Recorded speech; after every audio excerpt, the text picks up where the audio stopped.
Assalamualaikum warahmatullahi wabarakatuh. Alhamdulillah. Alhamdulillah. Al-mahmudu Allahu jalaluh. Wa musalli ala Sayyidina Muhammadin wa aluh amma ba'du. Asyhadu an la ilaha illallah wa la syarika lah. Wa asyhadu anna Muhammadan abduhu wa rasuluh la nabiyya ba'dah. Allahumma salli ala Sayyidina Muhammad wa ala ali Sayyidina Muhammad. Bapak-bapak dan ibu-ibu jamaah salat zuhur yang dimuliakan oleh Allah Subhanahu wa taala. Bersyukur kita kepada Allah dengan mengucapkan alhamdulillahirabbil alamin. Bersalawat kita kepada baginda Rasulullah sallallahu alaihi wasallam dengan ucapan Allahumma salli ala sayyidina Muhammad wa ala ali sayyidina Muhammad. Bapak-bapak dan ibu-ibu yang Allah muliakan, bersyukur kita kepada Allah, bersalawat kepada Rasulullah sallallahu alaihi wasallam. Alhamdulillah siang hari ini kita masih bisa bertemu dan berkumpul. Mudah-mudahan pertemuan dan perkumpulan kita ini adalah teman-teman surga yang kemudian Allah bahagiakan hati kita di dunia dan di akhirat nantinya. Amin ya rabbal alamin. Bapak Ibu yang Allah muliakan, warayna fi sunani Abi Dawud wa Ibn Majah wa an Abdullah an Ibn Abbas radhiyallahu anhuma qala.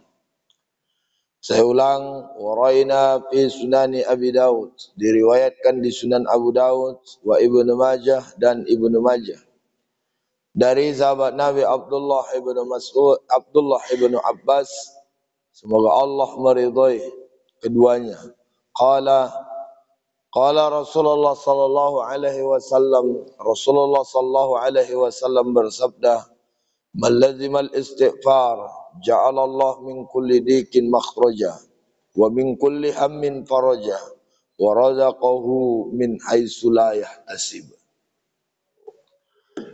Bapak Ibu yang Allah muliakan, jadi di dalam Sunan Abi Daud dan Sunan Ibnu Majah bahwa diriwayatkan dari sahabat Nabi bernama Abdullah ibnu Abbas yang pernah mendapatkan doa dari Nabi, Allahumma faqihu fid din wa 'allimhu ta'wil. Itu Nabi memberikan janji kepada kita semua, malazimal istighfar, orang yang kemudian melazimkan istighfar, memperbanyak istighfar. Pertama, ja'alallah min kulli dikin makhraja, maka Allah akan memberikan jalan keluar, min kulli dik, dari segala kesempitan yang dia alami. Bapak Ibu yang Allah muliakan,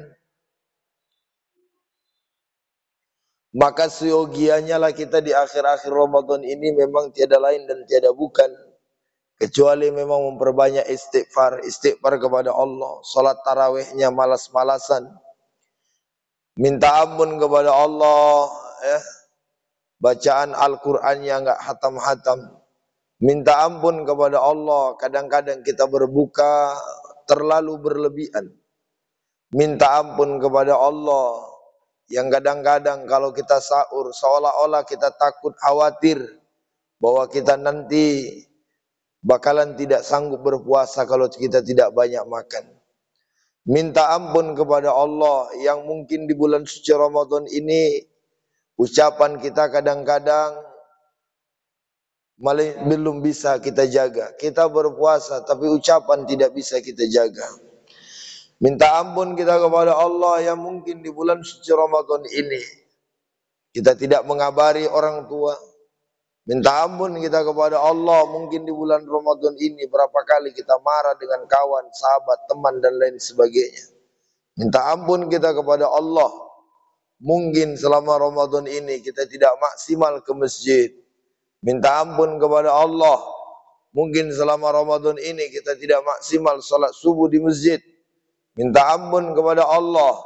Mungkin selama Ramadan ini kita sulit berbagi kepada orang lain, padahal rezeki yang Allah berikan berlimpah-limpah. Minta ampun kepada Allah. Mungkin banyak dalam hati kita goresan-goresan yang berkeliaran di saat-saat kemudian kita berjalan di bulan suci Ramadan ini. Ya minta ampun kepada Allah. Mungkin Ramadan ini tidak sebaik Ramadan kita yang lalu dan lain sebagainya. Jadi jamaah yang Allah muliakan, hadis yang kita pelajari pada siang hari ini, betapa Nabi itu mengatakan dan mengingatkan kepada kita malazimal istighfar, kita yang kemudian melazimkan, mendawamkan, membiasakan membaca istighfar, mohon ampun kepada Allah, ja'ala min kulli dik, maka setiap kesulitan, kesempitan yang kita alami, makhraja, Allah berikan kepada kita jalan keluar. Bapak Ibu yang Allah muliakan, dan inilah puncak kenikmatan bagi kita saat kita sadar dan mau minta ampun kepada yang memiliki alam semesta ini. Orang yang tidak sadar bahwa dia memiliki dosa akan berpotensi sombong. Orang yang tidak sadar bahwa dia memiliki kesalahan akan berpotensi dia angkuh. Sedangkan orang yang sadar bahwa dia punya kesalahan, punya kekhilafan, punya dosa, maka sikapnya senantiasa mengejar rahmat Allah tanpa pernah merasa dirinya lebih baik daripada orang lain. Oleh karena itu bapak-bapak dan ibu-ibu yang Allah muliakan, mudah-mudahan kita banyak-banyak bisa beristighfar kepada Allah. Karena begini rumusnya, Nabi Muhammad saja beristighfar kepada Allah itu dalam riwayat ada yang 100, ada yang 70. Pertanyaannya, apa sih dosanya Nabi? Qad ghafarallahu lak ma taqaddama min zambik wa ma ta'akhkhar. Dosanya telah diampuni Allah yang lalu dan yang akan datang. Tapi kemudian istighfarnya senantiasa berulang-ulang. Bahkan Nabi Adam juga beristighfar, Rabbana zalamna anfusana wa illam taghfir lana wa tarhamna lanakunanna minal khasirin. Lalu kemudian Nabi Yunus juga beristighfar, la ilaha illa anta subhanaka inni kuntu minaz zalimin. Nah, kalau seandainya Nabi Muhammad, Nabi Adam, Nabi Yunus beristighfar dan mohon ampun kepada Allah, lalu pertanyaannya, kita ini siapa yang tidak mau melazimkan istighfar, yang kemudian enggan membaca istighfar, yang kemudian merasa diri yang paling banyak amal, yang merasa bahwa mohon maaf ya mungkin paling banyak, paling soleh dan lain sebagainya. Jauh, hayata lima tu'adun, jauh daripada harapan. Oleh karena itu, Bapak Ibu jamaah yang Allah muliakan, kesempatan di akhir Ramadan ini, mari kita pakai. Pertama yang mungkin untuk menghilangkan kesulitan hidup. Yang kedua memang adalah anjuran baginda Rasul Sallallahu Alaihi Wasallam untuk memperbanyak istighfar. Semakin sadar kita salah, semakin sadar kita banyak dosa, semakin terus mengingat bahwa kita tidak luput dari dosa, maka yang muncul segera adalah istighfarillah.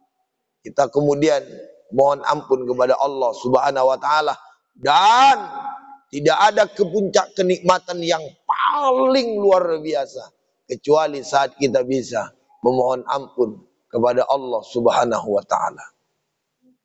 Jamaah yang Allah muliakan, yang kedua, wa min kulli hammin faraja.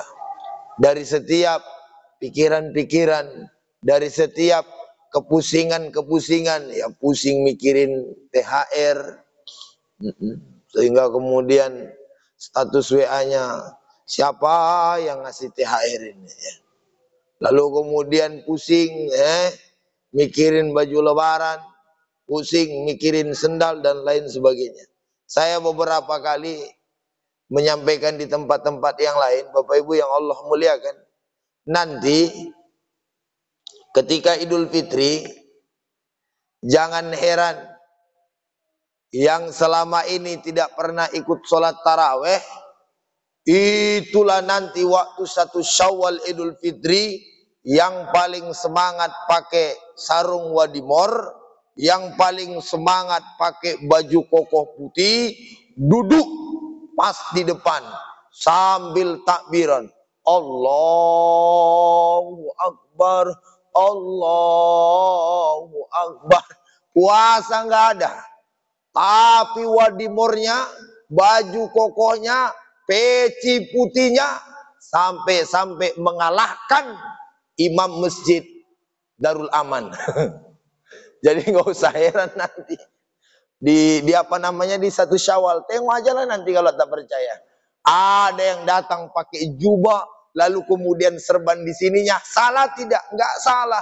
Cuma gimana ya, puasa nggak ada, ke masjid Darul Aman nggak ada. Tiba-tiba waktu 1 Syawal langsung megang mic, Allahu Akbar, Allah. Kalau aku malaikat Israel, ku cekik lah tuh. Bapak Ibu yang Allah muliakan, dahsyat luar biasa. Bahkan di kampung-kampung berlomba-lomba, yang enggak ikut tarawih, yang enggak ikut sholat di masjid, yang enggak ikut puasa, yang hanya selama Ramadan sibuk jualan kue. Ketika 1 Syawal dia yang paling cepat berangkat, sejadahnya dia bawa, ya kan, serbannya dia pakai, bahkan pakai jubah, kopiahnya putih, pede aja. Ucapannya pun mohon maaf lahir batin. Bapak Ibu yang Allah muliakan. Dan itulah fenomena. Subhanallah. Kita lihat sajalah nanti ya. Luar biasa. Dah, yang terakhir, orang yang berbanyak istighfar adalah wa razaqahu min haitsu la yahtasib. Allah berikan rezeki dari jalan yang tidak diduga-duga. Termaksud di antara rezeki yang paling terbesar dari jalan yang tidak diduga-duga adalah saat kita memperbanyak istighfar, Allah berikan kepada kita satu karunia, rezeki yang tidak bisa dibandingkan dengan harta, yang tidak bisa dibandingkan dengan jabatan, yang tidak bisa dibandingkan dengan takhta, kekuasaan, mobil mewah, rumah mewah. Apa itu? Saat kita meninggal dalam keadaan husnul khotimah. Saat Allah anugerahkan kepada kita wafat dalam keadaan husnul khotimah, itulah anugerah yang paling terbesar. Lebih mewah daripada mobil yang paling mewah, lebih tinggi jabatannya daripada jabatan yang paling tinggi. Apa itu? Wafat, meninggal dalam keadaan husnul khotimah. Apa gunanya kita bergelimang harta tapi meninggal sambil berzina? Apa gunanya kita bergelimang tahta tapi meninggal, mohon maaf, sama dengan prostitusi, sama dengan perempuan pelacur? Apa artinya, mohon maaf, jabatan tinggi tapi kemudian meninggal dalam keadaan botol di tangan kita? Ya kalau botol Sprite nggak apa-apa, ini botol miras, topi miring dan lain sebagainya. Bapak Ibu yang Allah muliakan, mudah-mudahan semua kita Allah anugerahkan untuk senantiasa berlomba-lomba memohon ampun kepada Allah. Demikian, terima kasih, mohon maaf lahir dan batin. Assalamualaikum warahmatullahi wabarakatuh.